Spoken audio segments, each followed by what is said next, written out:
All right. Hello, true believers. Welcome to my channel, Mr. Miracle Comics. My name is Dave, of course. And tonight we have a episode of Graders Notes. Of course, I'm always joined by the Graders Notes crew. I'm going to introduce those guys, bring them in here. And I can never figure out how to do this. I'm just bringing them both in. There we That are. works. All right. So, of course, beside me here is the wonderful Genome Presents. David, how are you tonight? How do you feel about this issue? Were you glad I picked this issue? Was it something that surprised you? Yeah, definitely surprising. I didn't think anyone would ever run any of the universe stuff. I actually ballyhooed one book, and I was trying to get it picked for Graders Notes once or twice, and it was shot down thoroughly both times. So I was kind of surprised to see this one come out there, as notorious as the book is. So I was glad to get it, actually. Well, we'll get into exactly how we feel about it with more details. And of course, just below me, but of course not less there, Mr. Medrog, sir, how are you tonight? How is things down there in the southern United States? Uh-oh. Doing well. Hot and rainy as usually in the summer, but doing well.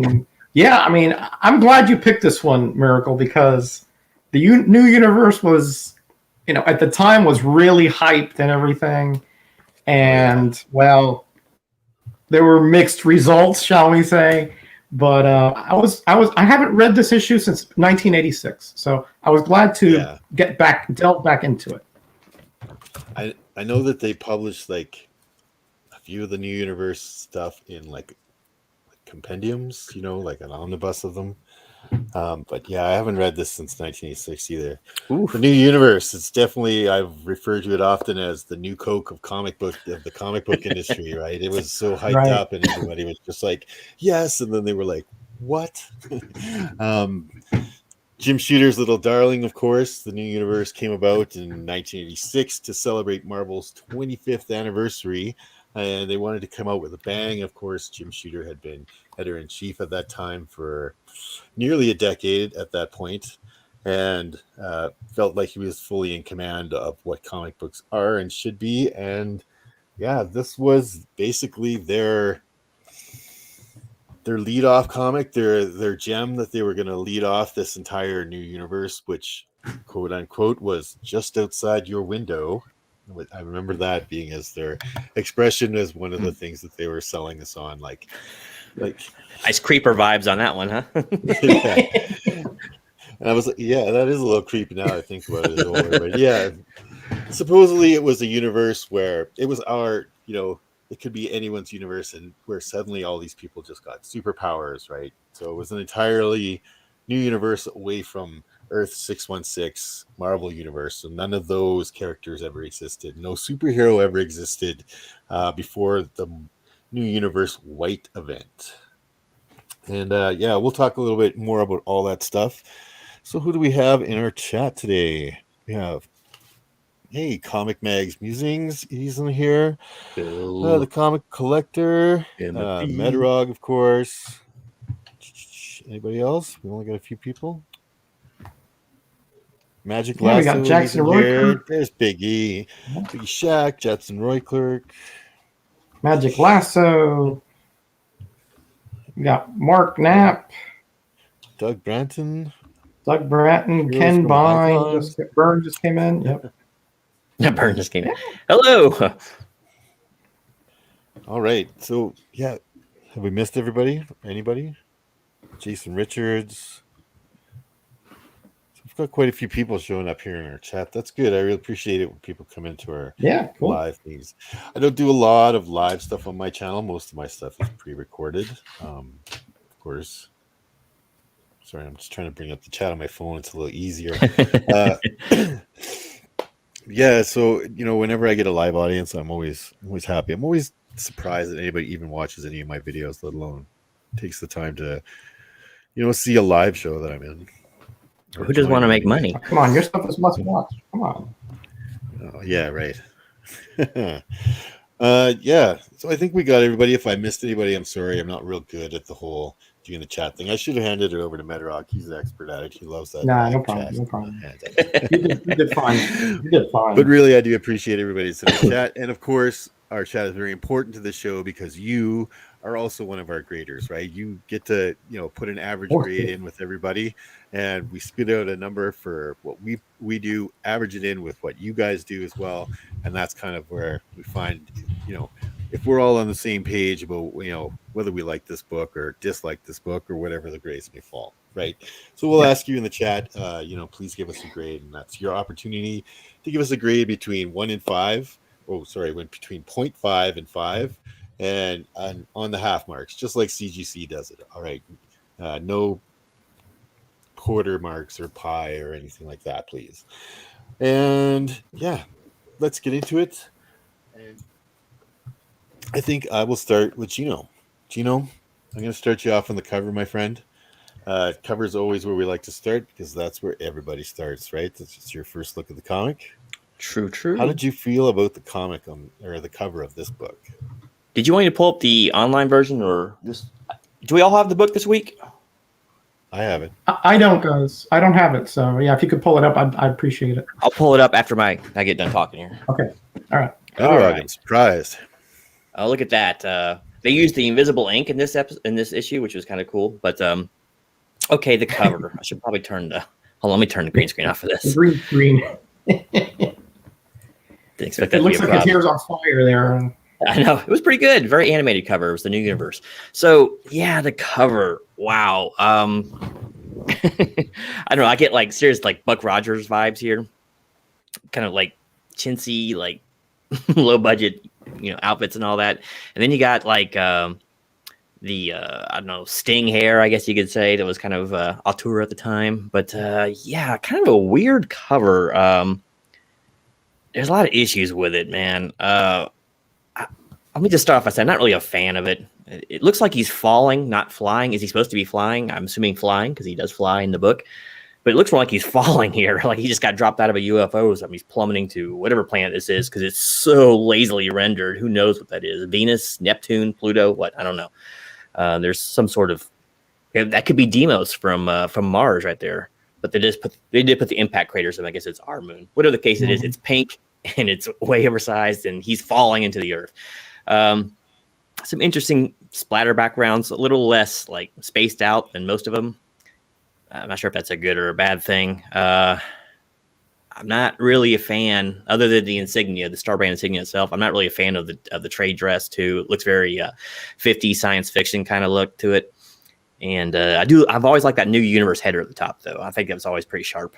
And I like how he's standing up there in the box. Just he looks kind of confused. You never want to see you're looking confused or constipated. He could be constipated there too. So I don't know. I like the UPC. It's cool. Once again, Universe had pretty cool ones there. I'm just not a fan. I realize did Romita do the cover too here? No, that was Brett Blevins. Okay, Blevins. Yeah. I can see what he's going for, sort of, but it just looks awkward, man. And it's also hampered by that stupid neck cowl that he's got on. It looks like he has no neck, or he was recently in Traction. Then you get the flowing blonde locks. It just doesn't match up with the rest of them. I don't like it. And if you look at it the wrong way, okay, maybe he's supposed to be flying, right? That's what they're going for. It also looks like he's so big that he's stepping over the planet. So it's like, is this guy Galactus, or is he flying? Is he falling? It's just all kinds of messed up. They should have backed off a little bit and gave some reference. Because once again, if you look at it the wrong way, he's bigger than that moon back there, right? That's his volleyball size to him. I don't know. Not a big fan. Conceptually, it's kind of cool. Like, I like the idea of a horizon down there and the blue marble down there, and the space and the cosmos always makes for a pretty cool background. But this one just doesn't do it for me. The only thing I think is rendered really well is his hand reaching out. That looks pretty good, even though his index finger's bending the wrong way. But yeah, I'm not really a huge fan. I've seen a lot worse. It's just that I think it fails on several points that are important in this kind of shot, and I think it definitely would have served him better to put it back, maybe put a spaceship or something back there to give it a little reference. I don't know, but I gave it a 2. I've seen worse, but it's not great, especially for our first cover, man. I give it a 2. 2, 2, 2. Yeah, okay. I could see a lot of your points. I think I missed. All right. I'm going to take a crack at the cover. I'm going to go next. I'm going to leave you with the Sure. dregs. All right. Let's take a look. I do have the issues. I don't need that. So, first thing that came to mind when I was looking at this. Mm-hmm. Very similar. Mm-hmm. Right? Mm-hmm. So obviously, a little homage to, Silver Surfer #1. But it's not terrible. He does have a weird pose. Like Dave was saying, it doesn't look like he's flying. Looks like he's floating or maybe falling somewhere. Like he just I just missed the last. I was trying to jump the foursies on the monkey bars and missed. Right, like just a little bit off. It's someone pointed out that this is a motorcycle suit that he's wearing. We'll talk about that as part of the story going on. The treatment, I think the treatment is a little too sci-fi for. I guess the whole cover is kind of a little too sci-fi for what you get inside the book. Like he never jumps out into space or anything like that. Could be a little bit of foreshadowing for what they could come. I mean, if you're going to lead out your entire new universe brand with this comic, this is your lead one, this is your flagship going into the new universe, you got to come up with a better cover than this, right? Like maybe a lot of people, just because Shooter was who he was, he may have tried to get some better artists in here and had people been like, no, I'm not helping you out, Jim. Screw you, right? You've been a jerk to me for the last, 8 years here at Marvel, and, why should I help you out with your new universe? Be happier to see you fail. So I've seen that happen at different, places I've worked before. Stuff like that. Anyway, too sci-fi for me for what's inside the book. It's not a bad treatment, I guess. New Universe is that little logo was kind of good. But yeah, it's a Silver Surfer #1 ripoff, and not the best rendered one at that. Right? Not sure if it's like he was trying to fool us or anything like that. But anyways, I thought it did okay. I gave it a 2 as well. Wasn't particularly happy with this cover. Thought it was a bit of a rug pull. It's like I said, he's never in space or has anything to do with space. I guess he fights aliens, but anyway, I gave it a 2. Wasn't my favorite cover. A little disappointing for it could have been, or what it should have been for a flagship book, right? Mm-hmm. Carrying on, Yeah. Roger, brother, you're up on the cover. David, you gonna pull that guy up? Yeah, it's down there. Yeah. I'm sure. There we go. There we go. That's perfect. Yeah, I mean, well, I have an alternate cover right here. Oh, not Star Blast #1. This is Star Brand. Okay, sorry. I heard wrong on that last stream, and so don't worry. I'll make this up as I go along. No worries. Yeah, I think you guys hit it on the head. There's a couple more things. I don't mind the trade dress so much. I wish that it had been shrunk down a little bit and sort of accentuated the brand maybe a little bit. I think it's a little bit too much, too big, right? Yeah, I mean the Starscape is very blah. I wish there was some streaks, or like Genome said, maybe there's a meteor, a comet, or something to give it a little more flash. His back leg, yeah, it looks like he's doing like a split on the planet, or that his back leg warped in somehow. Yeah, just not really well conceived cover here, I don't think. Another thing is that to the positive, it does give you the impression that this is a powerful being, that can, breathe in space, that can get into space, but it doesn't give you a good perception of what his abilities are, because there's no vapor trail, there's no aura, nothing like that. It's just kind of it's almost like a posing and not that greatly done. Like Genome said the hand is good, but when the best thing is the hand, that's a problem. The suit is what it is. It's again that I'm going to go there from the concept point of view, not the cover, but yeah, it just doesn't do it for a flagship title. I needed something that hit much harder than this.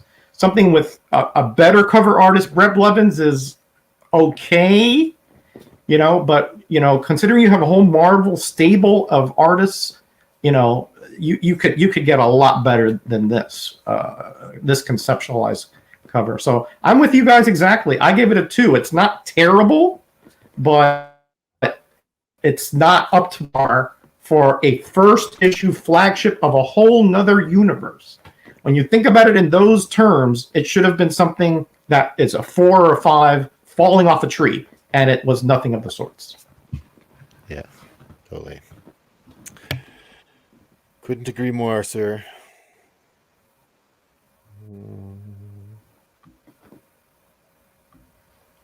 All right, so now we're going to ask the chat. Can you guys please give us a grade on how you feel this cover went? Maybe we should put it back up again. All right, just give us your impression of this cover between 1 and 5. Yeah, if you could go ahead and give us your chat grade, that would be appreciated. Jackson Roy Kirk. He's trolling Biggie big time. Oh no. They say it look like the Beyonder.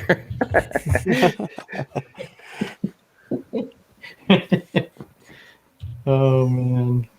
Is from beyond. Yeah. They're sure to get the design from there.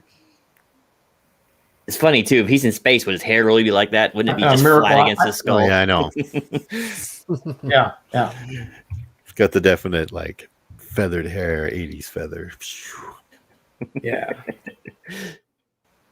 Yeah, this is it's very dated, for the 80s, when we get to the story I'll get to that, but very 80s style all throughout. Oh yeah. For those of you too young to remember the 80s. I dreamed of hair like that, but you see what I have, so. Oh, I saw a couple pictures of you when you were younger. You had some pretty nice hair. I had long flowing hair, but it wasn't blonde and bountiful like this guy. I saw that. Oh man, this comic. Getting a lot of grades. Yeah, good. Yeah, a lot of grades. Hey Joe, how you doing, buddy? Yeah, cool. Thanks. I appreciate everybody putting in a grade there. I think We're setting as well. most people thought better of it than we did. Yeah. It's just just doesn't do it for me. Just Yeah. I wouldn't say, oh, I got to buy that, cover. No, I'd be like, I'll take I rode a lot of it. motorcycles in my day too. I never wore an outfit like that. Yeah. Oh. It's funny. It's a good way to get beaten up at Bike Week, but no, it's all right. You should get an outfit like that with the Star brand on it. That'd be awesome. Go walk around Comic Cons and Yeah, the Star brand. should ladies be all over you wearing that one? You'd have to have the big feathered hair, though. I know. I need to go get my Fabio coif. Let's see. All right. We got any more grades coming in? Let me know now. Forever hold your peace. I'm about to tabulate. That looks pretty good. We'll call it here. All right. Give me just a moment here.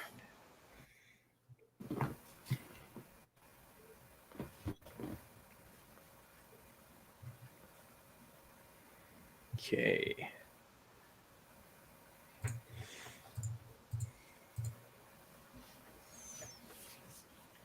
Oh, hold on. I don't think my numbers came up right. Give me 1 second here.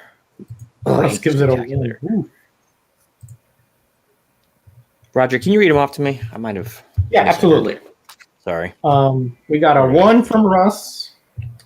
We got I'll just tell you the numbers. 1.5, 2.5, 3.5, 3.5, 3, 2, 3, 2.5, and 3.5.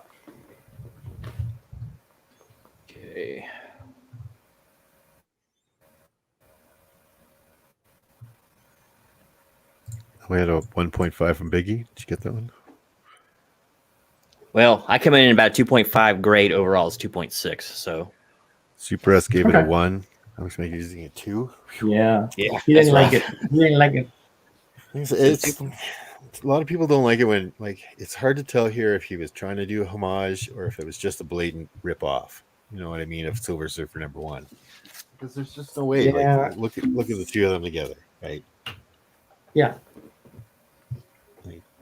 He threw a moon in So- there. It makes it totally different. Yeah. To me, Yeah. at least he referenced it, but Yeah.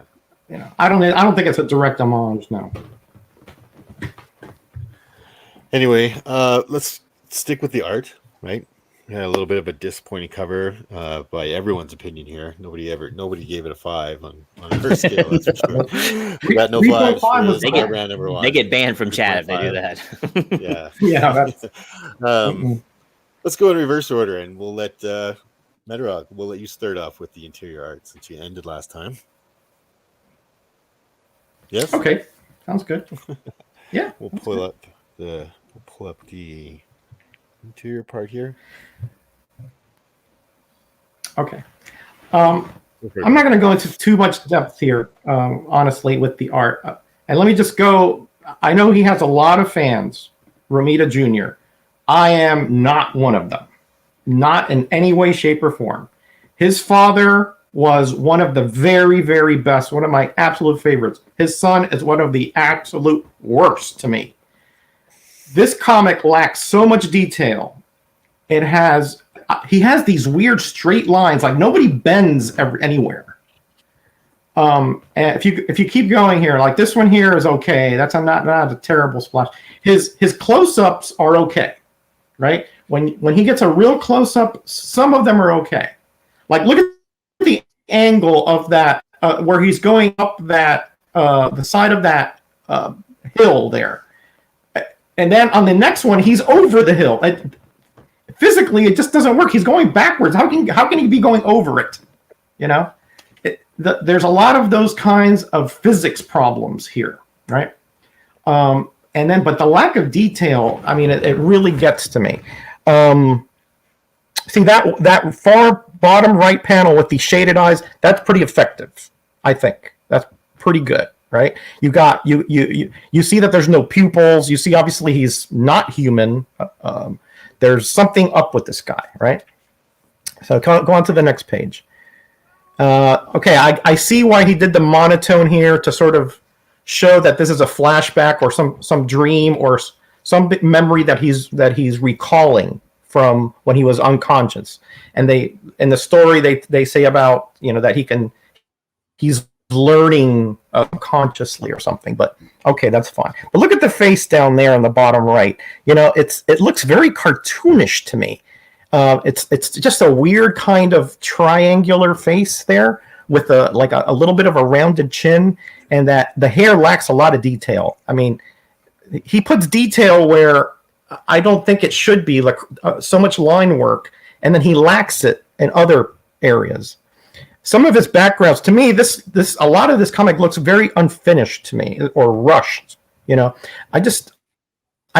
want a more detailed comic when it comes to something like this, where this is the first one that we're seeing. We want to see all the nuances involved in this. Okay, this panel here, that middle one there to the left, right, where he says, "Well, I have to bury him." Well, actually, he's really entombing him.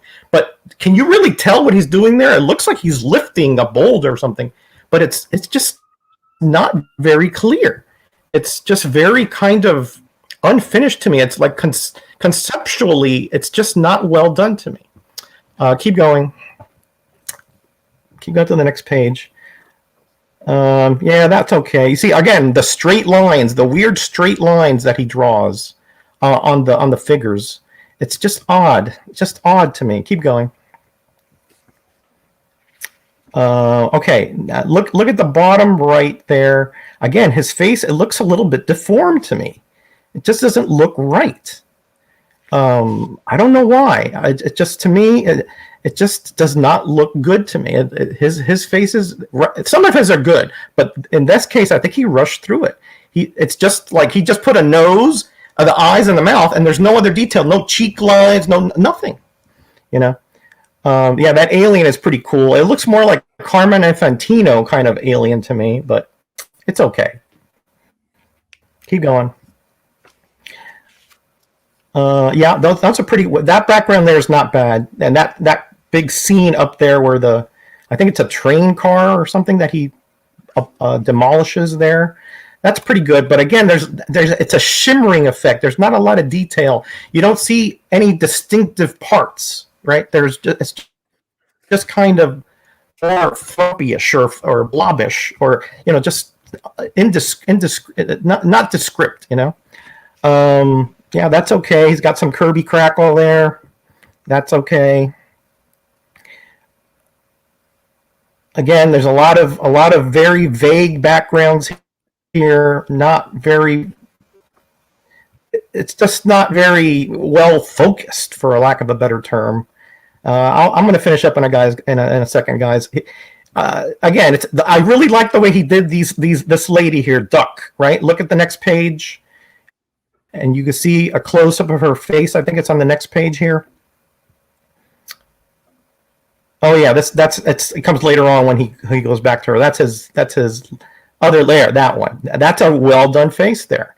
With good detail in the hair, good emotion there on the right. That's a rare kind of really, really good panel there. But okay, I'm not going to keep harping on it. As far as my grade, I mean, it's not the most horrible art, but I just don't like the lack of detail. I don't like all these cross lines that he like on the ceiling, and then in the back of when you see a sky, it's not a sky. It's like all these straight parallel lines, right? Like back there where he's flying there. It's just weird. It's almost like webbing sometimes. It's just really weird. I just don't like his style. I know it's a style thing. I just don't like it. To me, it's just distracting. It's not very detailed, and it just does not convey the story well. There's a lot of gaps in the way he draws his panels and the way the story should be going as far as linearly. So to me, I gave it a 2. I mean, I think there's some good panels, but overall, it does not convey the story well, and it is not very well detailed. I'm not a John Romita Jr. fan. His father, I would give him a 5 on most things. On him, nah, not even average. All right. Oh man, guess not a Romita fan, or John Jr. Not Junior. Anyway. All right. I guess that leaves me with the interior next. Let's go solo. So what did I think about the interior art? Oh, well, I'm not a huge fan of John Romita Jr. I mean, I thought he was always pretty good. I really liked his whole Daredevil epic when he was doing that was pretty epic. Like his whole run on Daredevil.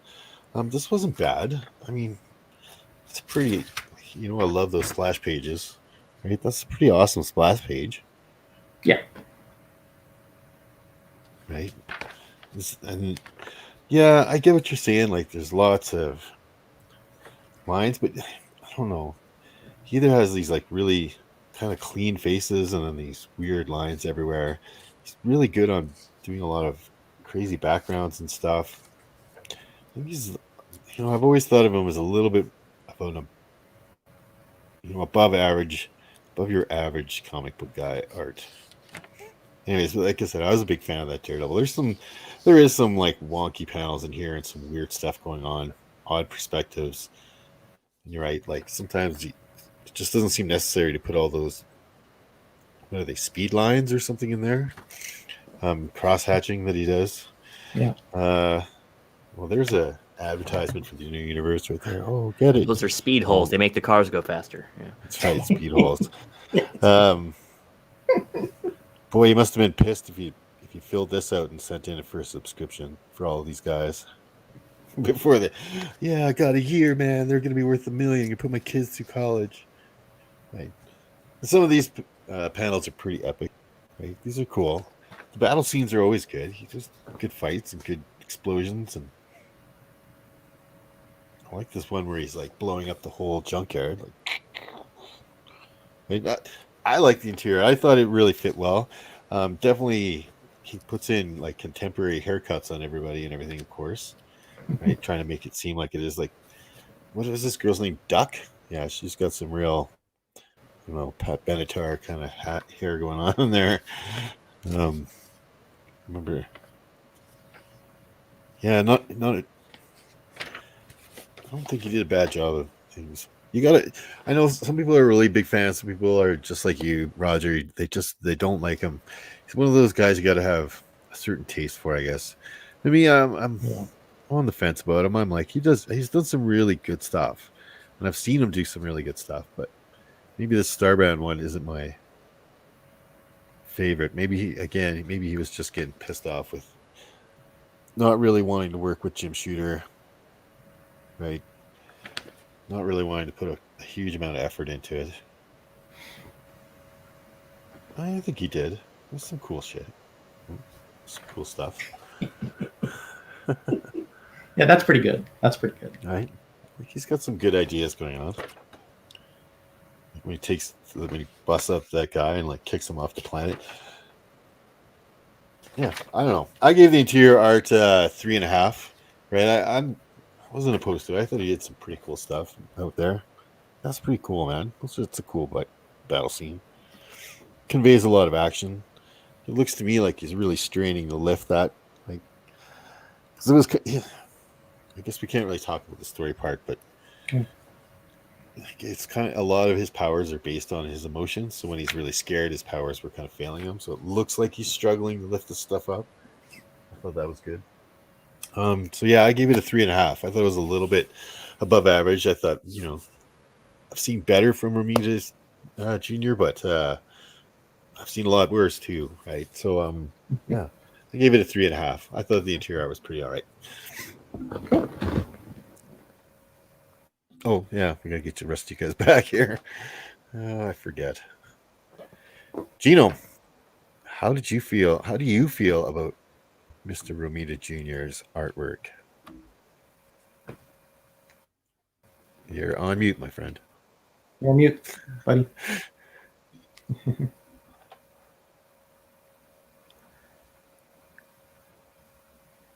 They silenced Genome. It's coming. He's I tell speechless. you. He loved it so much he's speechless. Big Brother is watching. Dun dun dun. You're having some sort of a failure over there, my friend. You're sure it's plugged in? Where'd he go? That's pretty funny. Jackson Roykirk. I like him better this way. Jackson, behave. Are you there, David? Here he comes. Yep. How about now? Can you hear me now? I can hear you now. It's weird. I move my mic and sometimes the wire down there jiggles a little bit and then it just mutes me. But I didn't have a mute button to unmute myself, so I had to just drop. Okay. If you want, I got a visual aid over here. Same thing. What do you got? I shared the screen, so rather than just hold it up the whole time. Okay, so this book, I've always been a little bit on the fence with Double JR myself, and I didn't like his treatment of the Punisher, that's for sure. But like his older, like early '80s Spider-Man didn't look too bad. But he worked on that a little bit, I think. And I don't know. I'm on the fence with him, but I have no strong opinions one way or the other. But anyway, as to this book, I'm rather ambivalent myself to the book. It's kind of workmanlike in a way, with a few flashes of very high talent levels. The splash page is almost indicative of the entire book.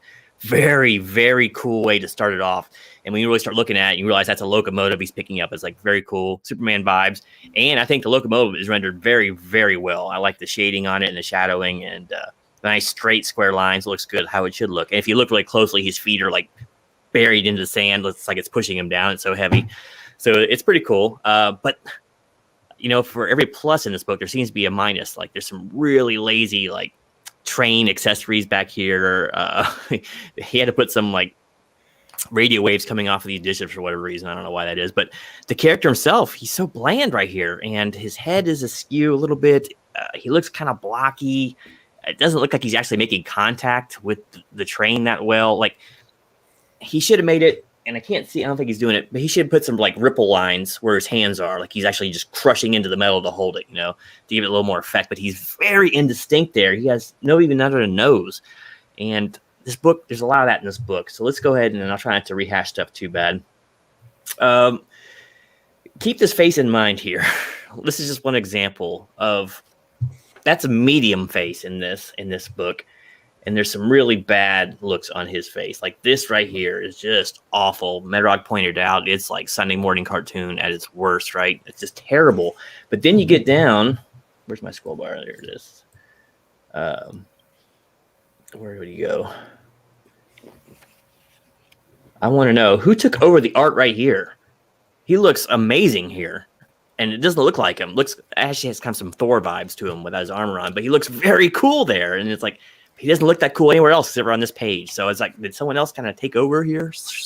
Because he's not reminiscent of the style anywhere else. But yeah, nothing too horrible, but none of it blows my skirt up. I guess Dux looks all right.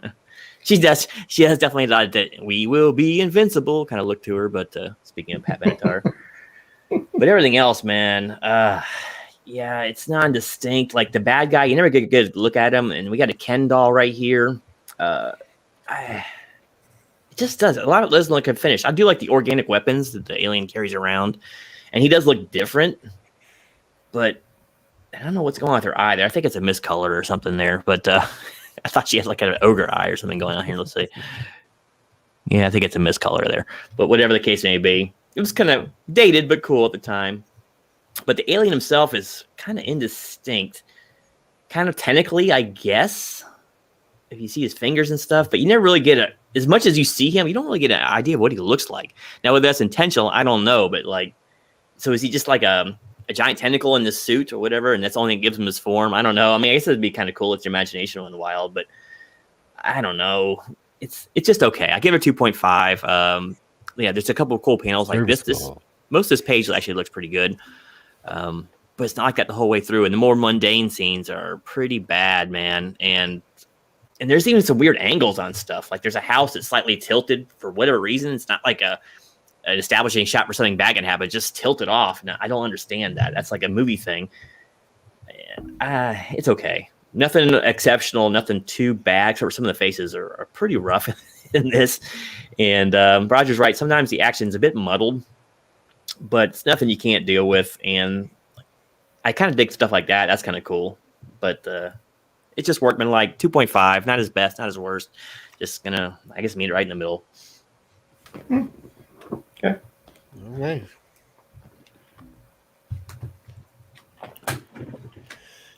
Yeah, I think that's, kind of a consensus. We all kind of fell in somewhere around those middle scores. Well, let's see how our chat feels about it as well.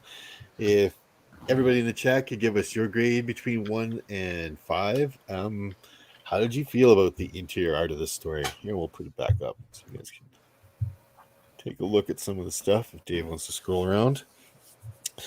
Are you a fan of, Ramita Jr., or do you take, Medrog side? Now you have a sort of a loathing for the man's artwork out there.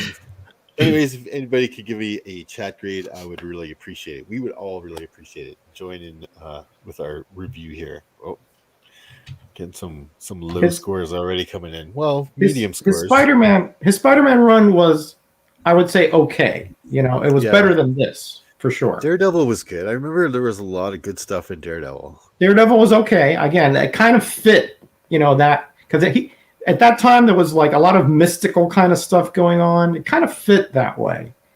But here, science fiction-y stuff, nah. It just does not work for me here. Not at all. But it just, his alien was pretty cool. I didn't mind his alien. You can make the alien was cool. Yeah. I'm not saying he's terrible now. I'm just saying it just didn't fit for this to me. He has good panels here and there, but it's inconsistent. His faces are sometimes wildly different and off, and it's it just unfinished art looks like to me in many instances, and that's a turnoff for sure. It really interrupts the enjoyment of the comic for me. Yeah, he's definitely not as good as his dad was, in my opinion. Oh no, Super S being cheeky. Russ. Yeah, no. Russ Do I put trolling the me. 5 in there or not? Do I put the 5 in there or That's not? what he put. You got to put it. That's what he put. But this is a serious score, Russ. Let it be known. I better not grade this though. I've been likened to some bad Germans. All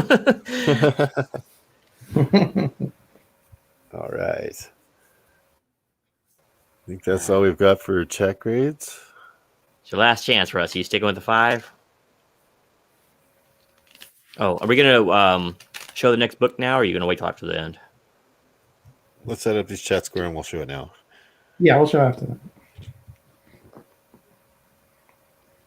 I'm gonna put Now, the Biggie 5 really in. didn't like it. 5, 4, 3, 2, 1. Okay, plus 5. There it goes. All right, so give me a moment here while I tabulate. Little calculation. Did you get the two All from? right. Did you get the two from Joe Genome? Yep. Okay. Awesome. Okay, thanks everybody for your voting. In your grade. 2.681. Man, these are kind of tough. So we Yeah, have to make man, that a see? 3. This was the whole problem with the whole new universe in general, was that it was everybody was like, yeah, and when it came, it was like, yeah. It's okay. Russ- Some of it's Russ- okay. You lose all voting privileges in the future, Russ, by the way. Russ skewed that. 5. All right, David. man. Who's got Kenny's book? Roger, you got it? Yeah, I got it. I don't have it. As you notice, Kenny is not here because he had to work, but he did send along a message about which comic we're going to review on his channel in 2 weeks, and it is Silver Surfer #1 limited series from the Epic line, drawn by Mobius. Yes, believe it or not, is drawn by Mobius. This was from 1989, I do believe, or 88. One of the two. And it's not it's a non-continuity issue. That was done in the Epic line. They didn't mess with the storylines going on in the Byrne era and things like that. So yeah, there it is. Silver Surfer #1 from the Epic line, 1988. Go out to your LCS and get it now. Go to your LCS. It's not a super hard book to come across, right? That was a limited series that came out. 2-issue limited series. We should just do both. We should do the whole thing. Well, I just bought just the one. I was like, I already ordered #1. I can do the digital for the second one, so that's no big deal. You can do digital. It's not a huge long story. I think we should it's a 2-issue story. I think we should do both. We've done it in the past. Yeah. So yeah. I got them, so Okay. I'm sure Kenny has them. So yeah, I've got them. David, you pull the trigger a little too soon, my friend. Yeah. Well, with the way the shipping is right nowadays, I had to get it sooner than later. So Yeah, I know. Yeah. Like, you still might not get it. You still might have to do both digital. I know. All right, so let's move forward. Who did we end with? David, we ended with you. Let's go Medrog, sir. Oh, is he frozen? He's frozen. Man, Knights of the Frozen Throne. He's sitting in there. Look at him. the frozen throne. Fine, I'll go first on the story. That'll be fine. Yeah. So story-wise in this book, well, it's okay. There's some things about the story that are just way too typical, and there's a lot of stuff that I like. I like that he's not Steve Rogers, right? He's not superhero built in. I was born to be a superhero, right? He's a little bit hesitant about it, but not scared of it. And then he's a little wishy-washy in a lot of situations. He's not very decisive kind of guy. He seems to be dating a couple women in here. Some girl with kids, Barb, and then another girl, Duck, that he calls Duck all the time. Seems to be dating both of them. He takes getting superpowers in stride. You know what I mean? Like the whole premise of the story is basically like, what would you do if you were suddenly given superpowers? You woke up with superpowers in the morning. You know what I mean? Like every comic book collector's had that little fantasy in their head. Like, what would happen if I was Superman all of a sudden? I'd stop world hunger, right? Like, I don't know what I'd do, but making it like the way he got it seemed very Green Lantern ripoff. You know what I mean? Like very passing on the ring, where the old dude passes on the Star Brand and then dies. Like, wait a minute, didn't I read that in Green Lantern? Isn't that how Hal Jordan got his powers? Yeah, it's a little. There's some weird stuff about it. He's a mechanic, and like I just don't feel like he really reacted all that real to getting these superpowers. Like he's got superpowers, like he's lifting up a train all of a sudden, right? And he's like, whoa, look how strong I am. That's cool. Like I'd be like, holy fuck, the hell happened? Like I'd be losing my mind. He's just like, yeah, it's cool. I got powers now. Hanging out with this alien guy, right? Man. Yeah, some of it was really far-fetched. Some of it was a little bit way too tropish. Some of it didn't make a lick of sense. The rest of these characters are odd, stereotypic, what is this? This guy's like this Jewish psychiatrist guy. He's very stereotypical, portrayed in that sort of like he's, Woody Allen or something. Aliens are fine. Of course, other aliens, if it's, they're trying to tell you all his powers without telling you all his powers because he doesn't know all of his powers. So it's got that Greatest American Hero vibe, which was a show at the time or just had ended. I don't know, Shooter. I've never been a big fan of Shooter's writing. I can tell you that much. He's done some stuff that's pretty cool, I guess, but most of his cool stuff was before he was an editor and back in the 70s. And yeah, even his cool stuff, it was mostly the concepts that were cool rather than the actual writing of the stories that were cool with Jim Shooter. Dialogue is odd. Like I said, characters just seem a little just off. Like like he's squishing this barbell, like just like this when he's testing his power. He's like, oh wow, right? Like that's cool, right? There doesn't seem to be any limit. I mean, if I crushed a barbell, I'd be like, oh my god, like I'd be just like losing my mind. If I had superpowers, if I woke up with superpowers, that would be a dark day for the world because I would definitely be a super villain. Way more fun. Kidding. I'm kidding, of course. I'm kidding. Anyways, I ended up giving the story I don't like that layout. There we go. I ended up giving the story a 3.5. It was okay, but like I said, it was a little bit tropish. It tended to get away from first issue-itis, right? Where they didn't just blurt out all of this guy's powers and everything he could do, which because he didn't know all of his powers and everything he could do. So I thought that was a really smart thing to do. And it kept it away from having first issue-itis, which is something that almost all of these first issues fall into. And first issue-itis is if you have never heard us use that term before, it's like where the main character gets introduced and he's like, look what I can do. I can fly, I can run, I can jump, I can have all these things and this and this and this and this and this and this. And that's all you get in the comic books. This guy explaining his powers, right? So you're kind of discovering this with him, which is a better way of approaching it so you never fall. Like he explodes the junkyard or a slag yard or whatever, and he's quite surprised that he did it, right? It's not, he's like, whoa, what happened? How did this happen, right? So you're kind of discovering his powers as he's discovering. So I thought that was a clever way of doing it. And that's why he gets a little bit on a bump on the storyline. But yeah, there's a lot of tropes. There's a lot. He could have really given this to a better writer and really had something wow for your flagship book. But it was okay. It looks like he's setting something up, right? He's setting up a series, but yeah, 3.5. I didn't mind the story. Okay. Bedrock, we were going to start with you last time until you got frozen. Yeah, sorry about that. No worries. So how did you feel about the story? I thought the story was the strong suit of this issue by a good margin. Yeah, there's a lot. I didn't catch all what you were saying at the beginning, but there's obviously a if you know your comics, you're when you see the origin there, you're thinking Green Lantern, right? I mean, he was a test pilot. This guy's like a daredevil motorcycle guy. Well, at least it seemed like it at the time.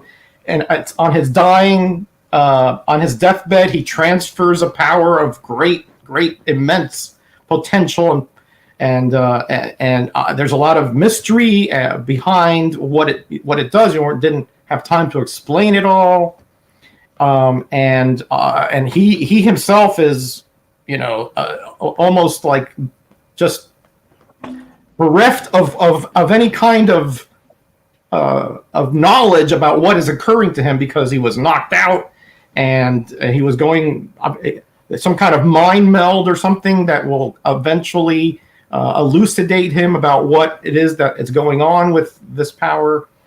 But there's a lot of branching out. We find out this alien is no Abin, and he's actually probably still alive. And the character is very conflicted, right? At some point he's not sure, because the other alien, the attacking alien, tells him that that he was lied to, that this alien is the one that should have the power, that he's going to use it to help the universe, and so he's not sure what is going on there, but he figures, I better not chance it, I better keep it. And like if Captain America did in the movie, right? It's best when the power is in our hands rather than out of our hands. There's some good plot points here in the story. You're right. There's not a lot of first issue-itis here. It's sort of melded or into the different the way the story evolves from when he wakes up and he goes back to his apartment and he tests out his abilities, and then he's again not sure if he should attack, because if he gets hit, he's not sure if he can survive it. But then he's saying, well, maybe he's not hitting me on purpose because he can't hurt me, and he doesn't want me to know that. So he's going through a lot of different concepts about what is occurring with this Star Brand. So I like that kind of unsurety of this particular storyline. However, I think you said, Miracle, that the characters here are just, they're not interesting. They're just bleh, they're just kind of there. There doesn't seem to be, of course it's one issue, so maybe these characters evolve a little bit, but you're right. The psychiatrist it's very stereotypical. He finds junk and he wants to, instead of buying it, he tries to find stuff and rehabilitate it. He's got a girlfriend and he's got a fiance too, an older lady. So maybe he's not made of the thickest moral fiber. So not really likable characters. I'm not sure if that's on purpose or not. I'm thinking maybe not, right? I'm thinking it's just, it doesn't come through as likable to me. And for a first issue, again, I'm going to be harping on this again. When you're starting a whole new universe, you have to hit a home run right off the bat, because in the 80s, Marvel was doing pretty good with their regular 616 line. So, Shooter's behind was on the line here. This is a big risk he took, and it backfired overall to him. But we'll get to that, to the concept.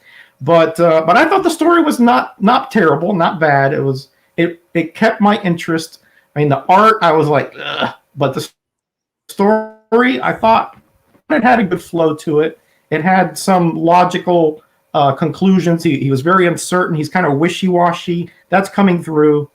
But again, it's supposed to be the world outside your window, which is a preposterous kind of level of that you're ever going to achieve when in a comic book with a superhero.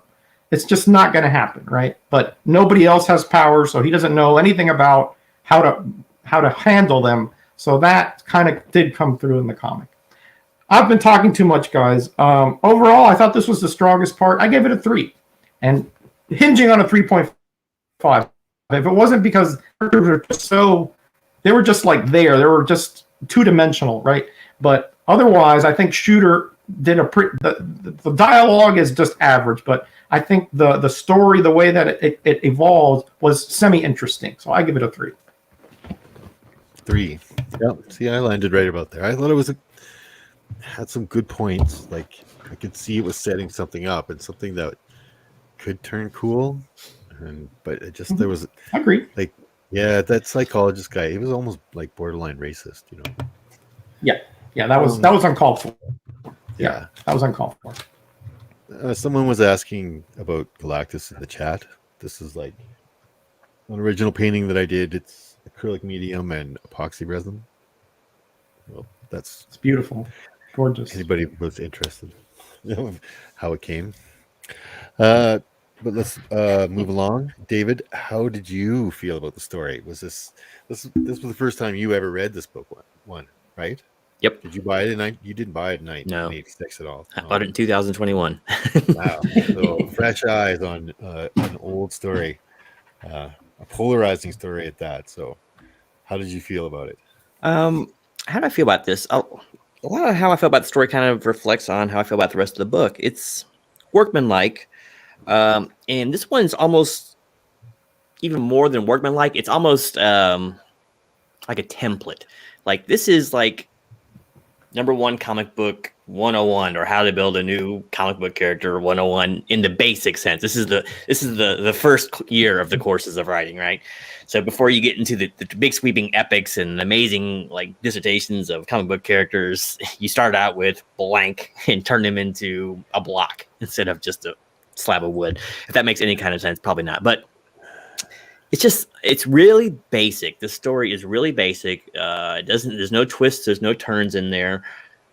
Most of the characters are imbued with very little personality, which is not necessarily a bad thing because a lot of these characters won't hang around that long. The only thing that's really kind of left in the air is whether the old man who gave him the powers did it for altruism or he did it for global or galactic conquest. We don't know that. So I kind of like that. It's a little different. We don't know if the alien at the end was really bad. Maybe he was the good guy. Whatever the case may be, it's not terribly interesting, but it's solid enough, you know. You don't have to get too crazy with it. I kind of like that the protagonist is I like to say he's a flirt. It's weird, man. He's got this hot punk rock girl or new wave, nouveau riche girl, right? Who's fawning all over him, loves him to death, and he's just blowing her off all the time. Sleeps on her couch, and apparently he borrows money from her. But he's out there. He's out there with the lady with baggage who's like 10 years his senior, man. He's out there cougar hunting. So I don't know. I kind of dig it. Something different, you know. And it's not what you expect in the book. And it gives him some measure of personality. That's all measure of personality you get out of him. He does seem a little bit lighthearted at times. And but once again, you don't really know anything about him, and we don't really learn about his power set. He's basically Superman. And that's basically what he is right here. He can do just about anything it looks like it needs to fit a certain situation. We do have some semblance there. Once again, this is a little bit different of kind of in a gladiator style, you know, that his powers flux depending on his mood or his confidence, if you will. Really dumb concept, I always thought, but whatever. It's just cool, and it's I guess somewhat fun to watch him kind of learn his powers. Yes, I do not know if this predated the Greatest American Hero. I don't think it did. I think this probably came out after. Could be wrong there. I had to look at I think Greatest American Hero came out like 84. And I'll tell you what, there are a lot of similarities between these two stories. I'd be interested to see which one came out first because it was almost the same exact thing. Alien bestows mysterious powers, and the guy spends a season or two trying to learn how to use them, right? He even gets a spare suit in this one, just like in the TV show. So I don't know which one came first, the chicken or the egg here, but it'd be interesting. I'm sure someone in the chat might know. All that being said, it's workmanlike. It doesn't reinvent the wheel. It's very tropish in a way, but that's not bad. I mean, it's a comic book, and we're used to that kind of thing. Okay, yeah, Jackson, I figure our font of knowledge right there. So I don't know, man. This is almost close to ripoff territory. If you want my honest opinion on the story here, because if you've ever watched that story, was it Michael Katz? I think was the lead guy in there. But anyway, yeah, it's really close to that, man. Fish out of water. world with no superheroes, and the guy suddenly has it from Aliens. So all he needs is a theme song. But I gave it a 3. It's solid enough. Didn't take any chances. Probably didn't tax Shooter's brain too much because he's probably doing full-time editing at the time, or editor-in-chief at the time anyway. So he's probably a pretty busy guy. And he just threw something together over a weekend probably, and this is what we got. It's a 3. It's okay. I've read a heck of a lot worse. And as Dave said too, this did not fall into first issue Eyes Too Bad because even the lead character didn't know his powers. Okay, I'm pretty strong, and I guess I can take ray beams. I'll find out when I get hit, So that was kind of cool too. And he didn't self-monologue too much. 3, solid enough. Definitely the best part of the book, by the way. Agreed. Yeah, agreed.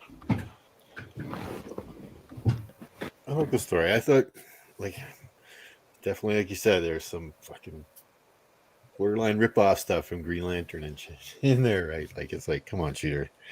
But you can't give him the excuse oh, I guess he was busy, doing his job, right? If you're that busy, then don't write a comic book. Yep. You had a stable of writers, and you had contractors, so. Yeah, and Might cut into his a residual. little egotistical, because I've also heard that Shooter based the main character kind of on himself, right? This is on his personality. And I was yeah, I don't know. I don't know about that. That's not what I've heard. That He didn't look exceptionally tall to me. I don't remember him having such, He would have been in charge of the body shop if that had been the case. But yeah. Well, let's turn it over to our chat. How did you guys feel the story? If you can remember it, if you've read it any time in the last 30 years since it came out, or just based on what 40. we've been talking about and what we've mentioned as for the story. If you guys could give us a grade in the chat, we'd really appreciate it. Awesome Blossom. Yep. Yeah. Definitely the strong point for me though. It's like comic book 101. New hero gets powers, finds someone to fight. But Yeah. the woman dynamic was definitely different. I don't think I've ever seen that before, and it was kind of interesting. Yep. Yeah, I like that. Exactly, Yeah, Mr. there were some interesting little tidbits in there for sure. And I think the Duck character was probably the best character in here. At least she fawned all over him, but she at least, she had a good heart. The others, they were just kind of I don't know, morally ambivalent. It just seemed like they were, again, it's for one issue, so I'm extrapolating a lot from very few facts here, but the character, the cast list here to me is very unimpressive. Yeah. And man, and I know we're reviewing this book, but essentially they fired Shooter at one point. Then that's when he got kicked off of this book. He was writing it for the next 10 issues. I think he did the first 10 issues. I think he did the first 6. Yeah. Yeah. And then he was let go. Yeah. John Byrne hated him so much that he insisted that he get onto Starbrand. And the first thing that John Byrne did was blow up Shooter's hometown of Pittsburgh in issue 12, right? He leveled it like a 50-mile radius crater, and Pittsburgh is gone. Yeah. I was just oh man, Byrne just hated him. Byrne hating someone, that's a pot calling the kettle black. Oh, I know. I haven't heard the best stuff about John Byrne either. But you can imagine those two big-headed guys getting into the same office. It must have been just terrible getting in the middle of that. Yeah, Byrne undid everything that Shooter that he wanted to accomplish, But Byrne's issues were not that hot either. So no, they weren't, because he was too focused on screwing up Jim Shooter's stuff rather than writing a comic book. Yeah. Right? So it suffered. The whole thing suffered. I think. I don't know, 20 issues, 17 issues, 18 issues, something like that. I don't think it made it to 20. I don't think it made it to 20. Yeah. Yeah, it lasted the longest, I think. Maybe Justice went longer. Justice, yeah. 30. Yeah, maybe Justice did. 32 issues. Amazing issues. Oh, yeah. I've heard good things about Justice. Crime noir. I see a Grader's notes for Justice coming up. I've offered it before, but no one ever took it up because it has the new universe brand on it. Yeah, I thought he was the most interesting of the ones I had read of the universe. I'll say that much. Yeah, I didn't mind Justice. His design was a little off, but then once again, it's very dated. They tried to go like new wave at the time, and everyone looked exactly the same with the haircuts. Yeah, like the Brian Bosworth, short on top, long in the back. Yeah, they're all doing Stone Cold. Yeah. Oh, the Boz. Too bad his shoulders blew out so bad. He might have actually had a career. But yeah, I think that's all the grades. So let me go ahead and tabulate. All right. What do we give for some grades here? Yeah, let me read them off. I've already got it. Well, you got her? Mm-hmm. Yes, wasn't too many. Comes in at 2.5 as well. I had to read for the interior art. Actually, came out to 2.5 as well. I mistook and rounded up when I shouldn't have. So 2.5 for the story. All right. So we're going to move ahead. We're going to move into our concept. Was this book a good idea? Was this book should it have just remained on the back burner? We tried to start with Medrog last time. Let's try and start with them again this time. Okay. Well, I always, in this case, I find it difficult to separate the concept of the issue from the concept of a whole new universe ideal, right? But I'm going to try to focus on this issue, right? Shooter essentially staked his reputation, and he didn't want, I'm assuming, to have other writers do this because he wanted to make sure that his vision came through here. So, the buck stops with him, as far as I'm concerned, in this issue. And to me, it's sort of like a solution looking for a problem, right? Because as I recall, at this point in Marvel, they're coming out of Secret Wars.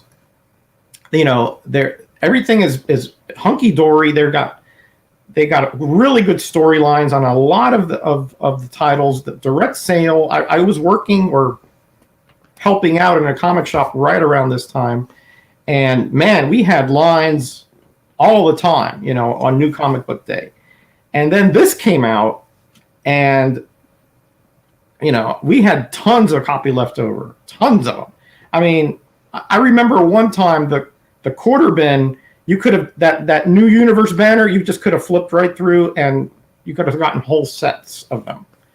And we kept ordering less and less and less, and still they weren't selling.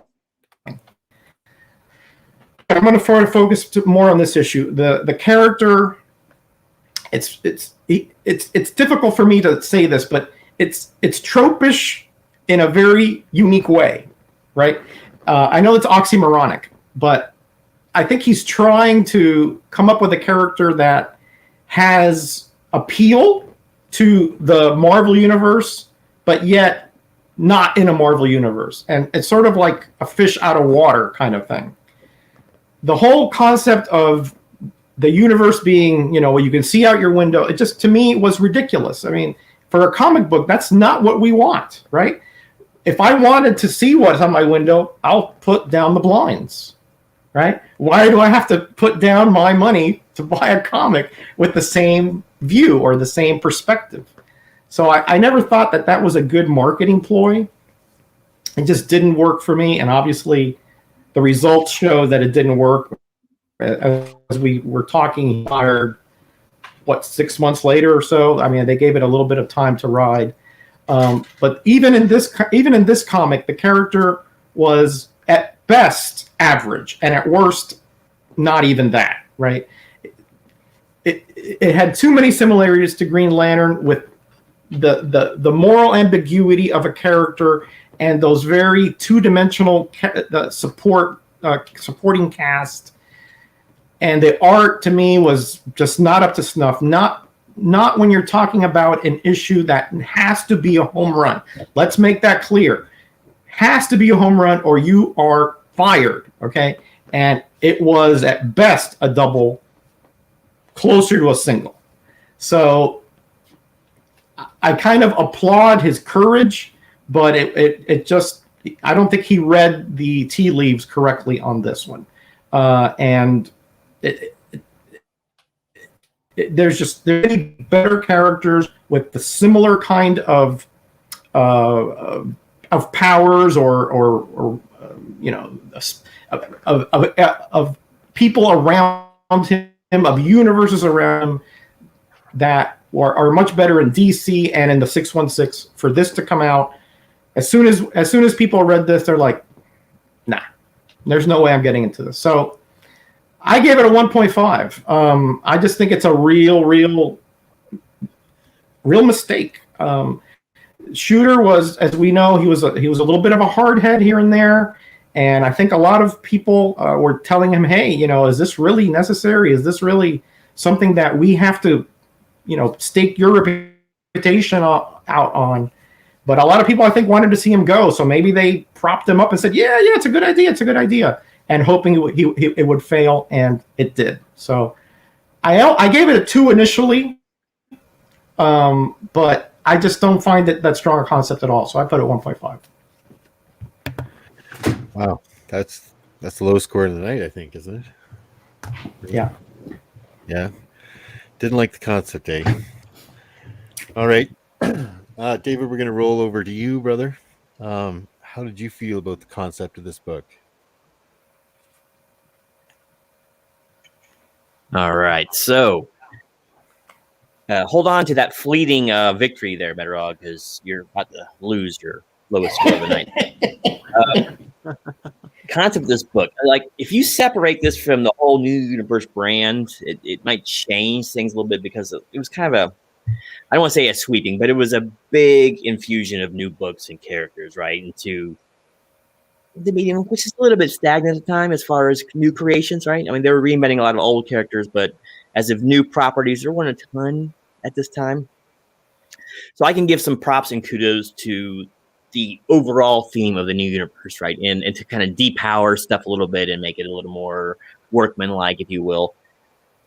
But just sticking with this book, it's nothing new here, man. This is just a new comic book character you bring in. He's not terribly interesting. He's not terribly well rendered. The story isn't terribly gripping. It's almost a one and done, other than trying to find out the mystery of how he got his powers and what they're for. But there's it looks like he beats the bad guy at the end, and that's it. It's like he chases, or he throws him in the ship and throws him off the earth or whatever. I don't know. It's like the problem is solved, right? Unless someone else comes back. But yeah, just nothing new here, man. It's just it's kind of banal, and this is a very forgettable comic. And for a first issue, you don't want that at all. I mean, other than the fact that he's still discovering his powers, there's nothing to remember here. And so I gave this book a 1 for concept, because it's just, Jim has a great mind for the business, and he eats and breathes comics.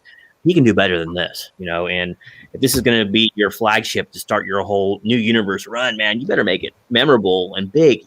When you have a new character, you have carte blanche to do anything. Make it interesting. Make the people around him interesting. You're building a new universe. Make the universe interesting. Maybe everyone's a tentacle monster, right? And he's the only normal looking one. I don't know.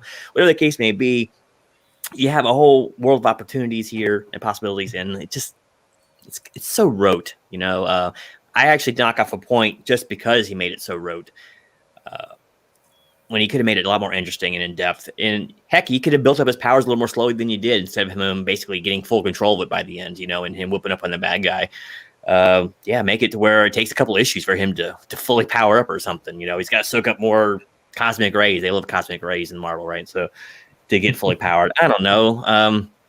It's just too rote, man. They threw Superman here and the fish out of water thing. He just didn't have the experience of growing up with the powers. He just was given to him all at once, so which could have made it more interesting. He could have destroyed some buildings trying to learn how to fly accidentally, or learning his strength. He just, he breaks a tectonic plate by accident and realizes he's got to hold back. There's none of that in here. It's just that he just triumphs pretty easily, after a little bit of setback. Once he realizes all he has to do is be confident. That's kind of a weird weakness. It's different, but it's a weird one.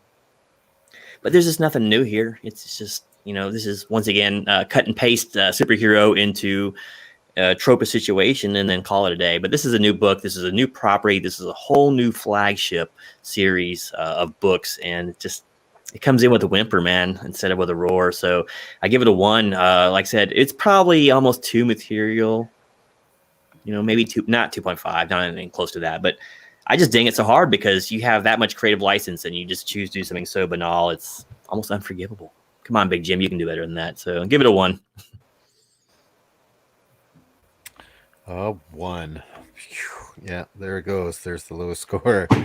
All right, I guess it's up to me on the concept. I didn't give it. Good job, Gino. Really good job.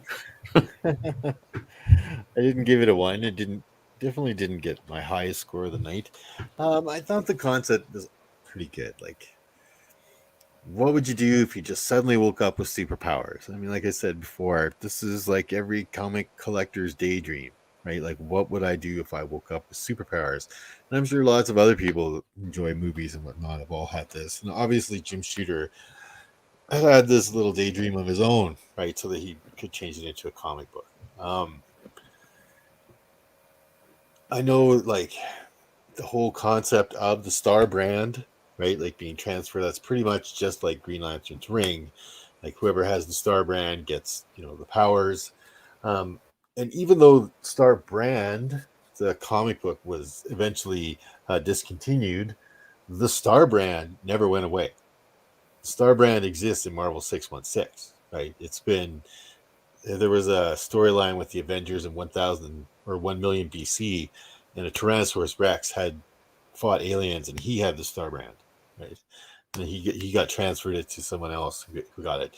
Oh, Marvel Boy, who was Quasar, who was basically Marvel's Green Lantern anyway. He had the Star brand at one point, so he could travel back in time, do his own time. The Star brand's been around a lot. It gets transferred around when necessary, because if you kept reading these comics, there is no limit. Like he mentions it a couple times, there's no limit. There's really no limit to what you can do with the Star brand. You could almost like wipe out galaxies and all kinds of stuff. It's kind of ridiculous. But the concept of this book, the concept of the whole new universe, man, if you're going to try and squeeze 8 more story comic book lines into a saturated market where there's lots and lots of competition, and people already have their established favorites, your book can't be just a little bit better than what's being offered already. It has to be significantly better than everything that's being offered to be a hit, and this just fell way short of that, right? Could have been great. There are no limits to the imagination of the Star brand. I think it's the way they told the story is a little weird, but concept in this book, I gave it a 2.5. It was obviously, like I said, everybody's little fantasy and stuff, and it was cool, but there's just a little too much stolen from other comic books for me, so I gave it a 2.5. You guys didn't like it even more than I didn't, but yeah, I thought it was, And you're totally right, man. When you're going up against established IPs, man, you got to set yourself apart, and you got to wow people hard. Who's gonna buy like Star brand other than like collectors for number ones over Captain America or Thor or known properties? He's not gonna do it. Who's this guy? Yeah, like, make it solid. I got $5 to spend on comic books every week, and why would I buy this one for $1 when I'd miss my Daredevil story instead or something, right? Like you gotta have something that really wows people, or and it showed, it just failed. I always thought that instead of this, they could have come up with 2 or 3 titles in the Marvel Universe, put top flight writers and teams, focus on that, expand the brand that way. Your established brand from the 60s, and it was selling. I mean, it's not like it wasn't selling. Shooter brought Marvel boom time, out of the doldrums. Yeah, I mean, he did a great job. He cracked the whip, but people were slumming. Not with Shooter. He brought the brand up quite a bit. But I think how does the saying go? His grasp outspanned his reach, or is it the other way around? Whatever. Your reach should always exceed your grasp. Yeah. Exceed your grasp, correct? Right. It was just too far out there from what what you would think would be a more logical step, which is not to start something new that nobody's ever heard of and that is totally untested. But you already have a brand and characters that have sold for decades. Augment those instead of trying to, sort of keep the regular teams on that, and then have your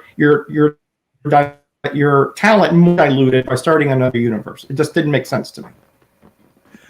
Yeah, I'm sure it doesn't make sense to a lot of people in our chat too. So let's get their grades going here. You guys wouldn't mind giving us a grade on the concept of this book between 1 and 5? We would most appreciate it.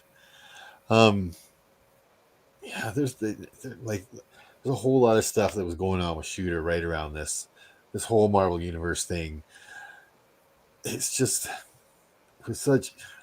the new Coke of comic books, right? Like, there was no reason for Coca-Cola to change their formula. They were selling well, everybody liked what they were getting, and they went and changed it for no reason. So why would you try and change the Marvel Universe for something that nobody likes? Nobody bought into it. You had to have something super awesome, or it just wasn't going to go, right? And Shooter made a big mistake betting his reputation on it, because, like you said, he financially turned Marvel Comics around, got all the artists, submitting on time, and the writers submitting on time, and people were hitting deadlines, and the profits were coming out properly, because at the late 70s, it was crazy at Marvel Comics, or mid 70s, it was crazy.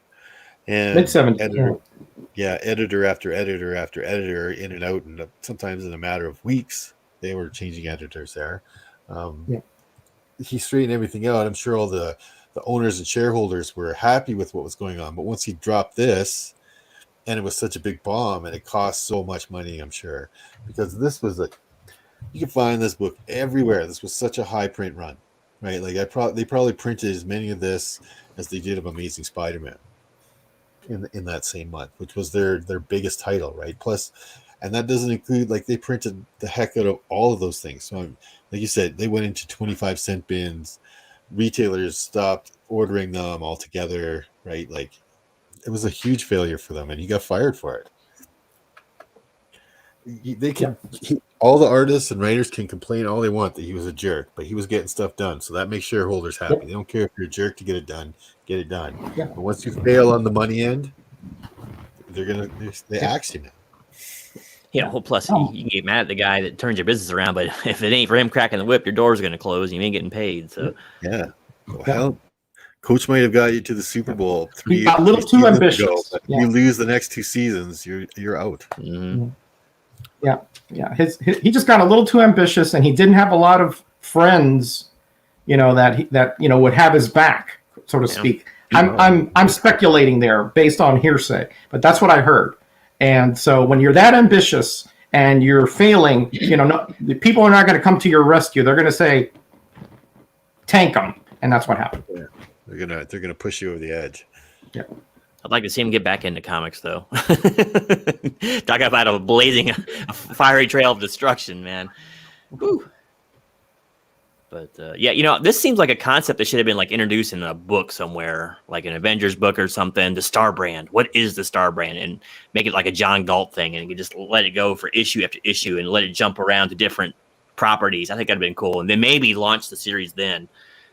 But I don't know. Just introducing something so powerful off the bat, it just seems strange to me. I don't know. I think they could have built it up. Well, eventually, you find out the Star Brand, he's the world defender, right? There's aliens coming that are going to destroy Earth if the Star Brand isn't there, utilized, protector of Earth, right? But the story gets weird too, because the guy that gives them the Star Brand, the old man, he keeps trying to take it back, and then there's weird stuff, and it was him trying to take it back that caused them to explode in the middle of Pittsburgh. It's dumb, and it's well, why did he give it to him in the first place? He's I've been trying to get rid of it for 500 years. Give it back. I'm what are you trying to do, man? Maybe the Star Brand is allegory for real life struggles at Marvel Comics. Maybe that's what it was. Maybe it's the power of the editor in chief. It was Right it was there. the old man trying to get rid of the star brand that created the white event that gave all the people powers on Earth. Right. He tried to put the star brand on a meteorite as it passed by Earth and caused the white event. All right, let's see what Nice we got try. here. Or meteorite asteroid. And we come in at a 2.5. Wow. The chat. They agreed with Miracle. I'll tell you. Bunch of suck ups. All right, let's see. It's on his channel. They don't want to get banned from the channel. That's it. That's the correct answer, chat. Good job. I'll tell you though, in all honesty, I've read a heck of a lot worse books in my day. So Yeah. don't let the it's not grades terrible. don't let the grades make people think I hate this book or anything. It's just No, it's not unambitious, terrible. I think, for what it could have been. We've done a lot of books now. We've been going on 3 years with the show, right? It's been a while. Yeah. Um, We've definitely read way worse than this. We definitely read a lot better than this too. True. I'm pretty excited for next episode because I think we're about to get a story that's on the way better list. Just to get an idea how long that's we've been not- doing this. These are the things I keep every week or every time we do a show. Just like a whole Whoa. pile of these things, man. We've done Got a lot of books. tone there. I actually have one of my spaces in my long box is actually labeled Graders Notes. So I put every book we get into there so I can kind of keep track of ones we've done. Oh, you probably get what? You have like a museum of Graders Notes there. I know. You curate the Graders Notes tomes. Keeper of the Sacred Scrolls. That's There you amazing. go. All right, I All think right, it's time to wrap this let's thing up. finish off. We'll give us a quick overall overview, as it were, and we'll end the note and we'll end the night there. So let's start with you again, Metarog. What was the overall for you in this? I'm actually going to go with the average because I think it's pretty much where I'm at. The cover was a little substandard to me. Just it doesn't scream, "Hey, this is a brand new comic with a brand new character, a brand new universe. It's going to knock your socks off." No, it's just kind of like, okay, The story was surprisingly not bad to me. It was interesting. It had some good, little concepts like Genome was saying, like that, he was playing, two women there, and he's obviously a little morally ambivalent. He's sort of like has trouble making decisions and choices. He's very kind of he's a character with flaws for sure, but to me, he was so wishy-washy. He wasn't that compelling a character. Neither was the supporting cast. Maybe Duck was okay. But so I gave that a 3. The art, okay, I'm not going to go through it again. I just do not like it. It had some splashes. Some action scenes were good. Some faces were good. It didn't relate the story all that well because it was so mushy and sort of muddled to me. But again, that's my personal taste. I just don't like this kind of,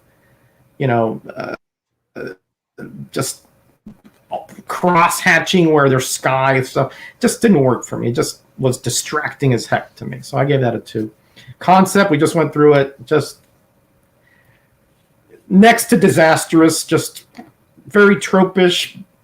I can see where he was trying to do, but it just uncalled for. It was the wrong time with the wrong creative team and just the wrong emphasis, I think, here. It could have been much better done with, augmenting the current stable that they had. So I think that was just a abysmal mistake. 1.5. So overall, I give it a 2, and I think I'm going to stay there. If I was to recommend this to somebody, I'd say if you got nothing else to read, it's not terrible, but it's certainly not memorable in any way, shape, or form to me. So 2, not even serviceable.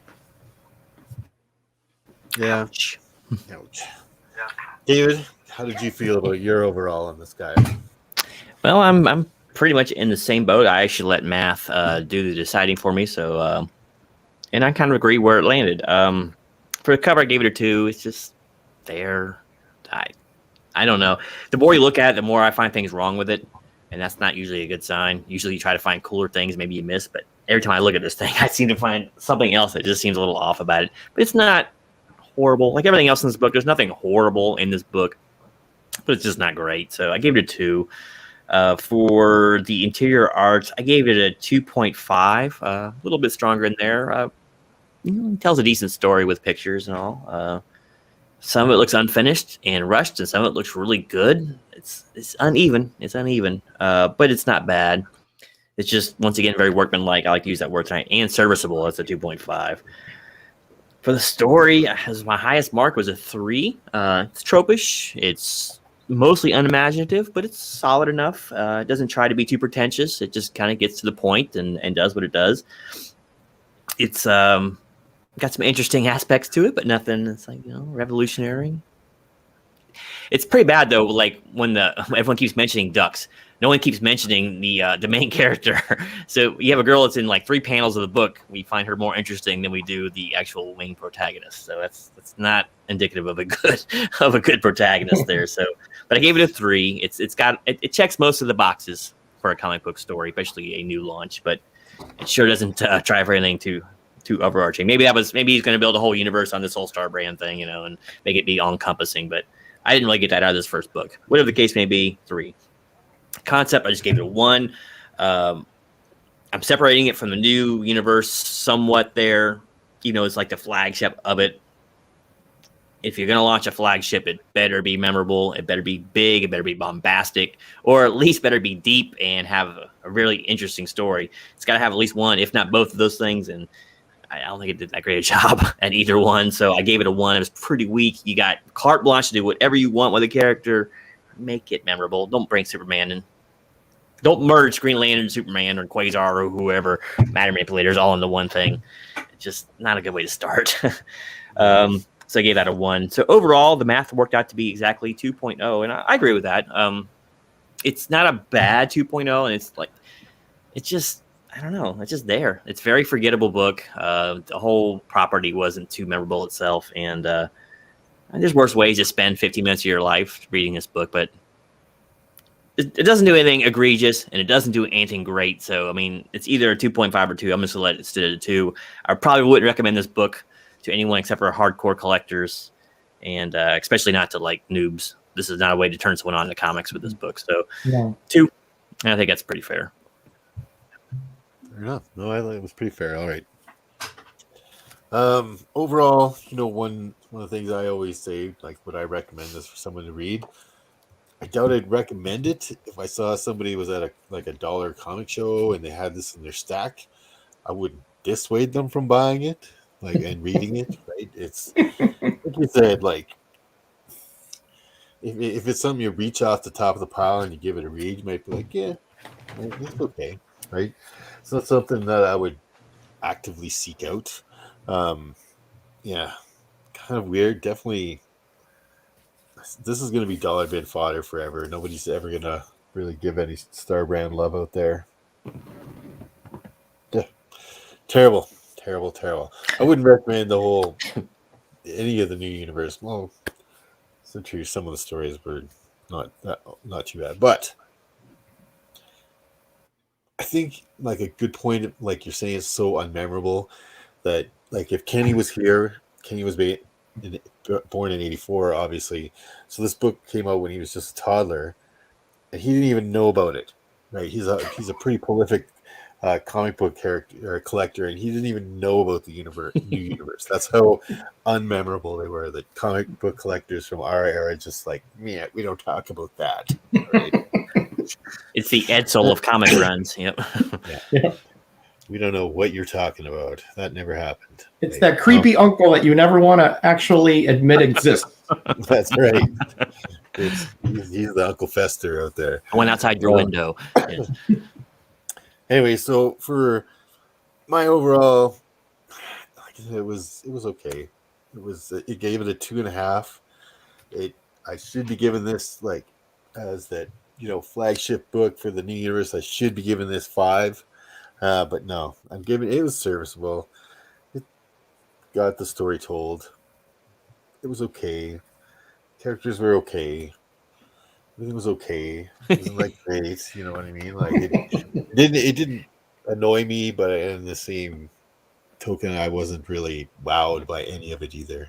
Like the art was okay. So yeah, I landed on a 2.5. Would I recommend it? Nah. Right, but I wouldn't dissuade people. So 2.5 is about where I go. Very And fair. that, as we say here at Graders Notes, is the conclusion of our grading. I really appreciate everybody in the chat that stuck around and participated with us and gave in their chat grades. That means a whole lot to us. Hope you guys have fun in our chats out there. It seems like a lot of you guys are doing some pretty funny jokes when I read the chat sometimes.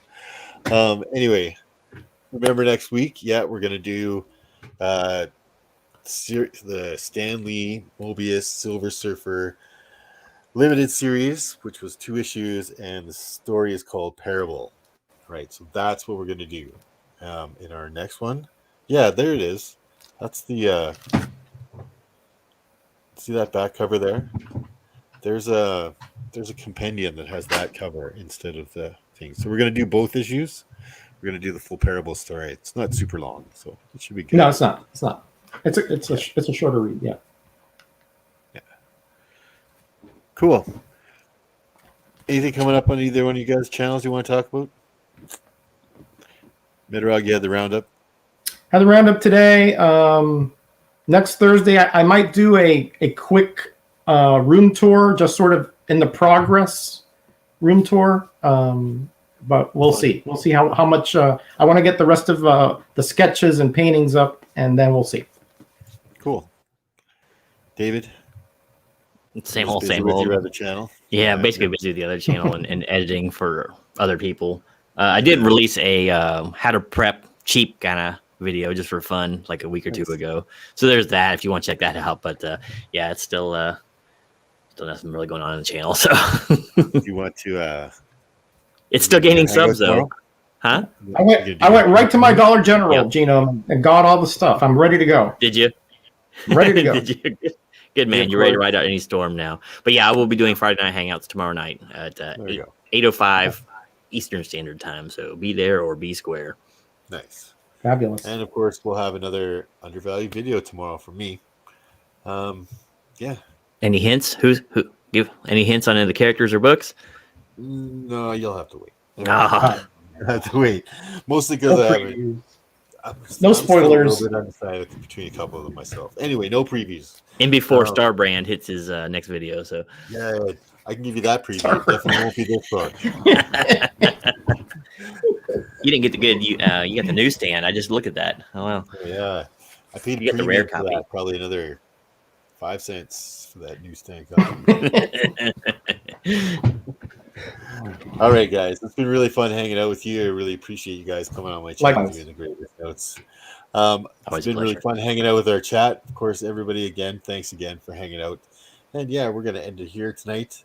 And like I like to always say, New Comic Book Day might be Wednesdays, but every day is Old Comic Book Day. All right, this has been Mr. Miracle Comics. We'll see you next time.